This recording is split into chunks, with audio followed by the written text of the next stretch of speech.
Hare Krishna, everybody, and welcome back to the Narayaneeyam sessions. So, today we'll do the sixth chapter of the Narayaneeyam.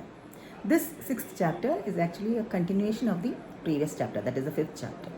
Okay, in the last chapter was about the cosmic evolution, and we saw how the Lord shone in all the worlds with his hands, legs, eyes, ears spread all over.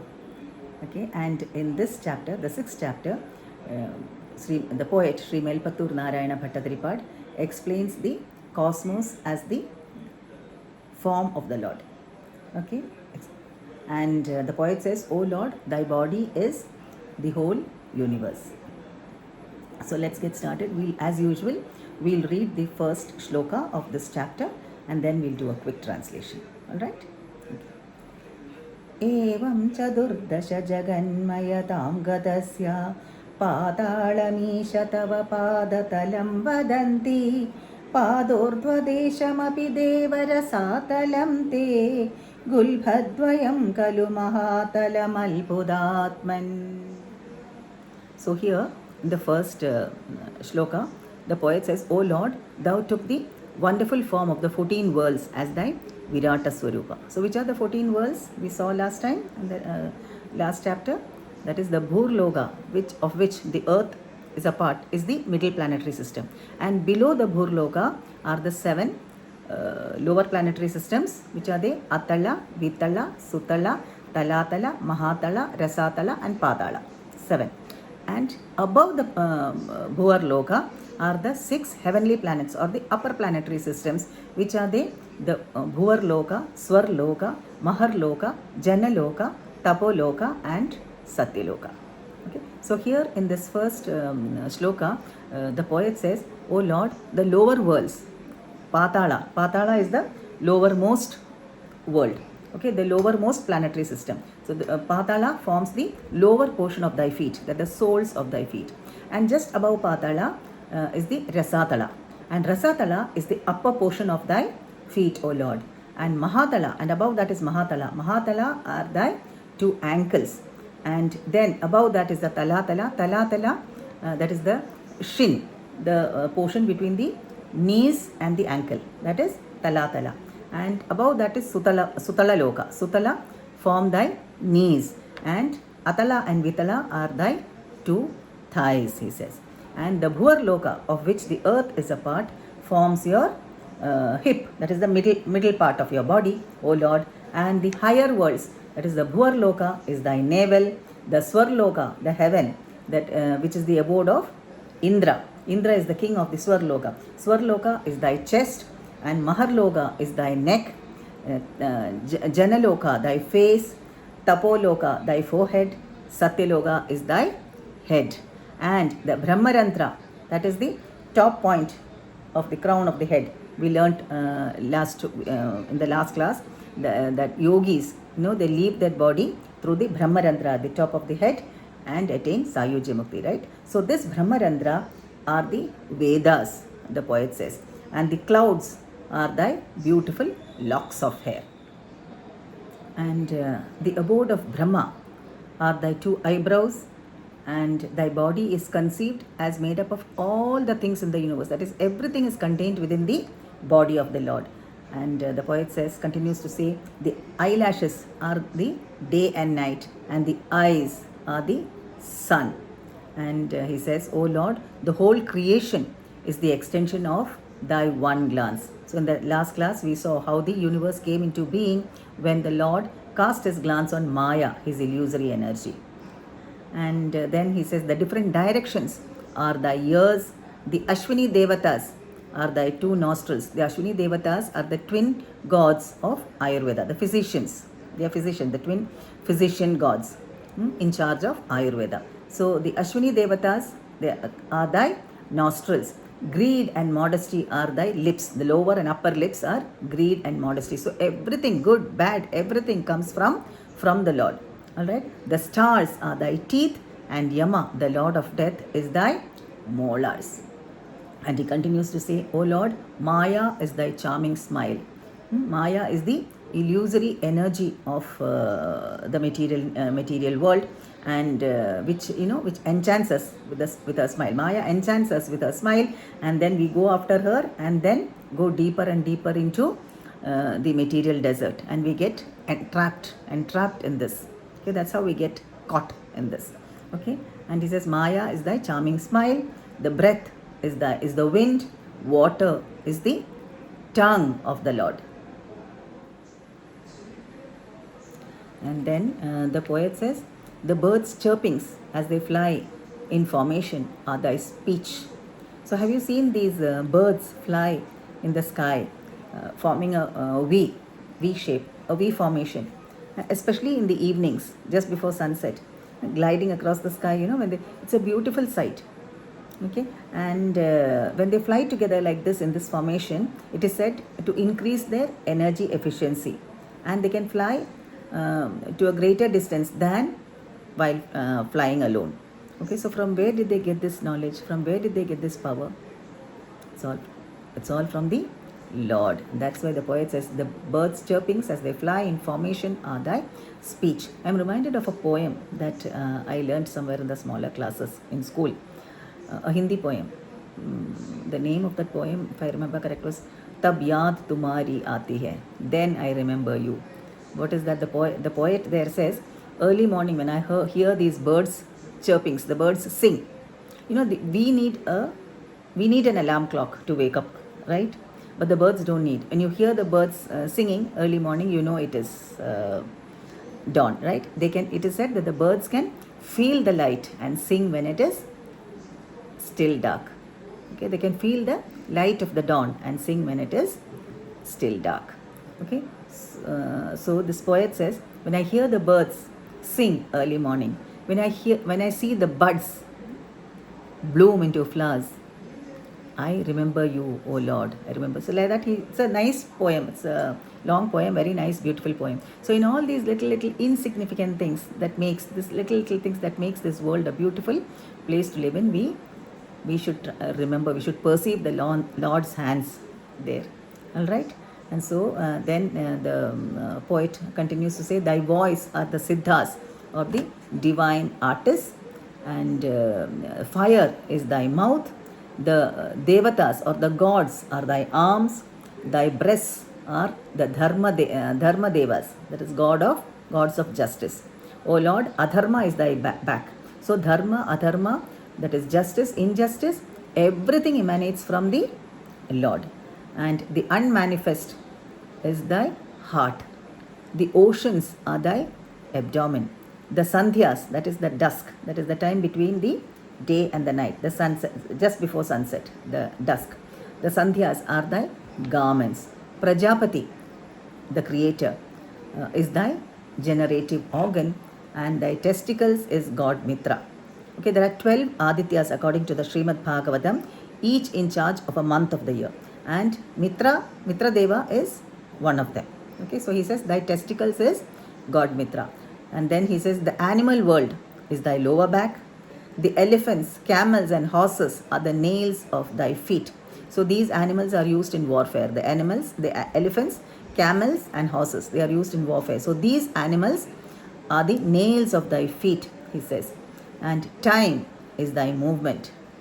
And the 4 varnas, the brahmanas, the kshatriyas, the vaishyas and the shudras originated from thy lotus face, hands, charming thighs and feet respectively, he says. The brahmanas are the priestly class who were advisors to the kings, to the rulers. So they were created from the mouth of the Lord, advisors. And then the kshatriyas or the rulers, the kings, they denote protection, and they were created from the arms, from the hands of the Lord. The vaishyas, who are businessmen, agriculturists, were created from the thighs, from the middle portion of the Lord's body, and the shudras originated from the feet of the Lord. Okay. We have seen in an earlier lesson that these yogis who meditate on the peaks of the Himalayas, they meditate just to get a glimpse of the Lord's lotus feet.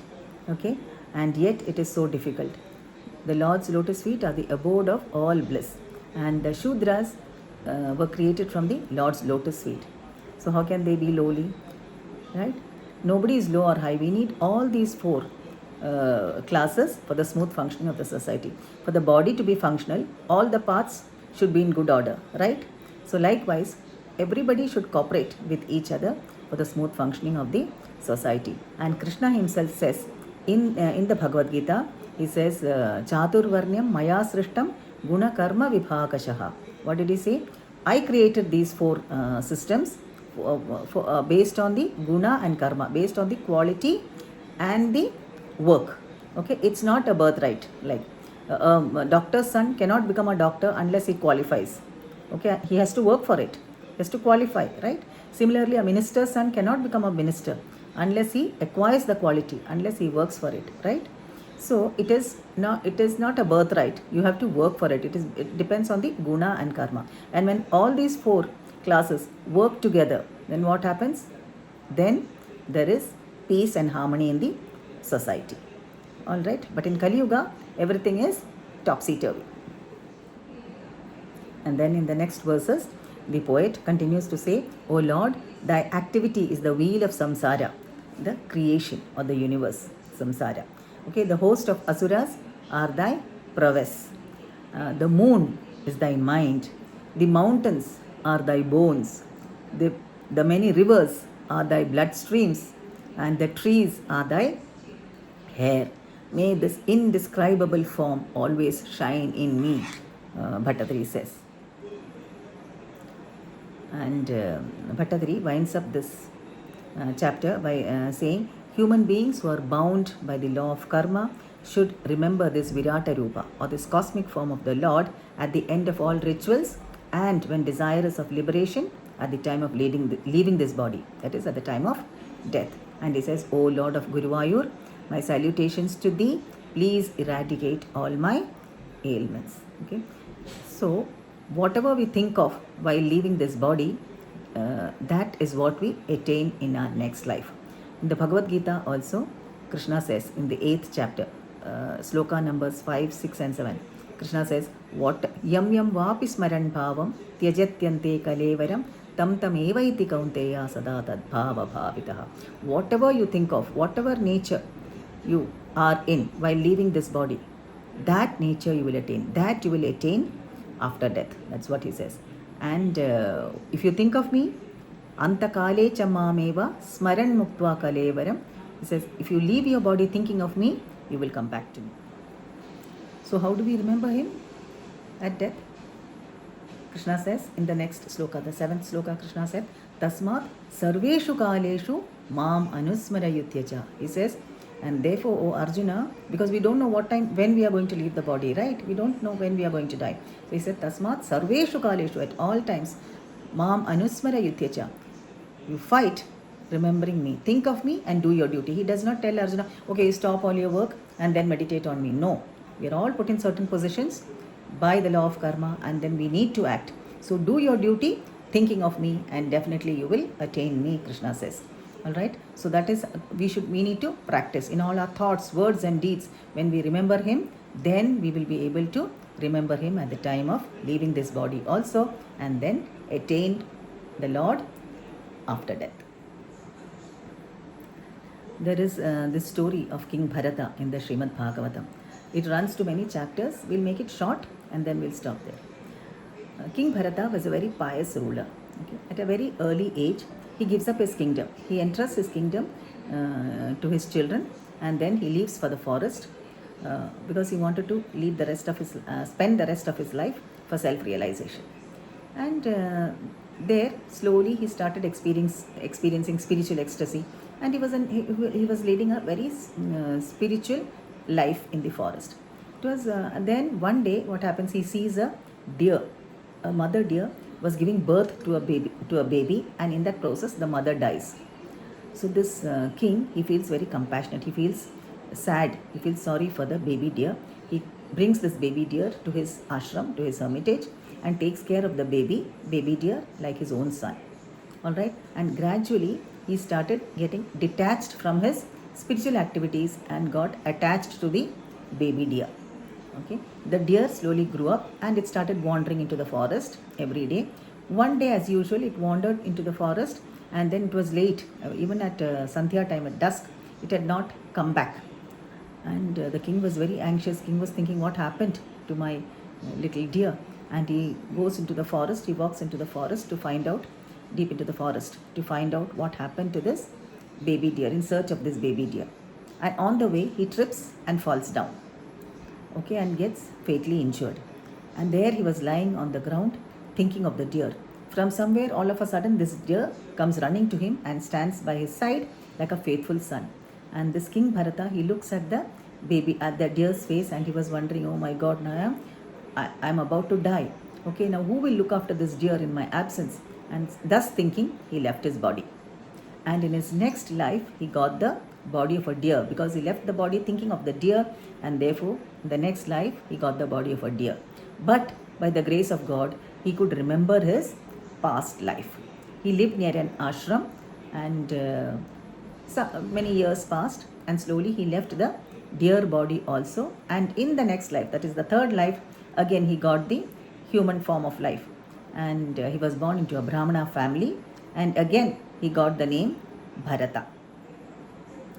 And again in this birth, by the mercy of the Lord, and because of his spiritual advancements in his previous lives, he was able to remember his past lives. And this time he was very careful. He did not want to fall down again like what had happened earlier. And therefore he pretended to be dumb, deaf and blind, as if he's not seen anything, as if he'd not heard anything. Okay, he would not say anything. He acted as if he was dumb and deaf, though he was very, very intelligent. Okay, and therefore people called him Jada Bharata. Jada is what? Inert, dead body, as good as a dead body.